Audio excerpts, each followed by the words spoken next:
Mbuji-Mayi, la ville aux moto-taxis. Dans cette ville, dans cette province du Kasaï oriental, les voitures en taxi sont rares et la moto devient donc le moyen de transport le plus utilisé.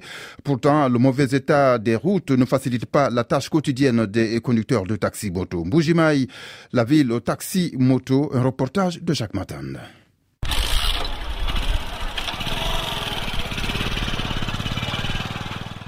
À longueur de journée dans la ville de Mbuji-Mayi, ce sont les motos-taxis qui sont les plus visibles.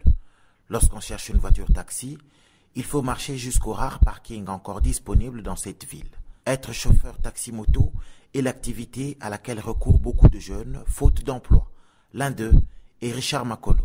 Je n'ai pas trouvé un travail pouvant me permettre de subvenir aux besoins de mon foyer. Ah, d'accord. En Mbuji-Mayi, il n'y a pas d'emploi, c'est difficile? Il n'y a pas d'emploi, c'est très difficile. Depuis que l'Amiba est en faillite, il n'y a pas d'emploi. Beaucoup de ces chauffeurs taxi-moto se plaignent pourtant du mauvais état de route et des difficiles conditions de travail. On roule la moto avec des routes non asphaltées. Il y a des trous partout, ça fait mal, ça fait mal. Bon, dans des conditions qu'on passe ici en Mbuji-Mayi, vraiment, c'est difficile. C'est difficile avec la moto. Je ne préférerais pas continuer une année avant avec la moto là, parce que ça fait mal. L'état des routes ne nous permet pas. On a des mal partout. Tu descends de la moto, tu as le mal partout. Le dos fait mal. Le côté bassin, ça fait mal vraiment.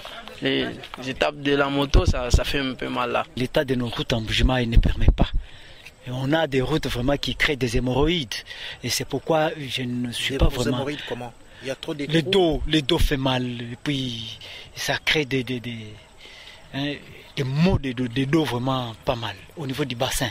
Pourtant, Alphonse Ngoï Kassange, gouverneur de cette province, assure avoir asphalté les routes de la province du Kasaï oriental. Nous avons réellement asphalté quelques avenues de la ville de Mbuji-Mayi.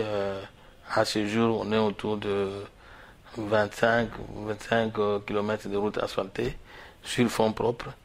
Et bon, on n'a pas connu la participation du gouvernement de la République quant à l'asphaltage des routes comme dans d'autres provinces. On a bénéficié que d'1,2 km. En plus du mauvais état de route, le conducteur de taxi-moto se plaigne des tracasseries sur les routes.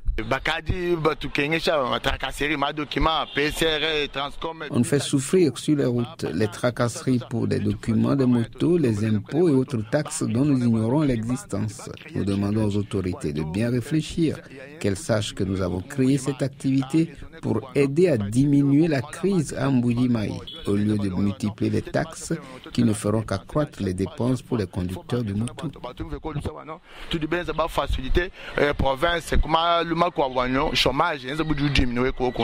Pourquoi y a-t-il autant de taxis-motos dans cette province et que les habitants préfèrent les motos aux quelques rares voitures taxis encore visibles? Fabrice Kaniki. La vie d'aujourd'hui, les gens préfèrent toujours les vite.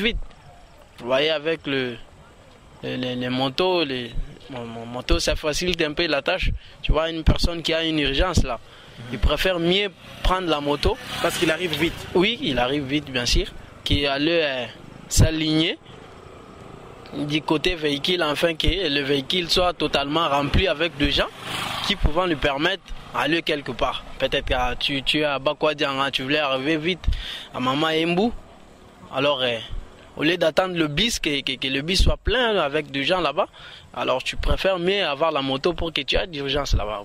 De retour de Mbuji-Mayi, Jacques Matande, BBC Afrique.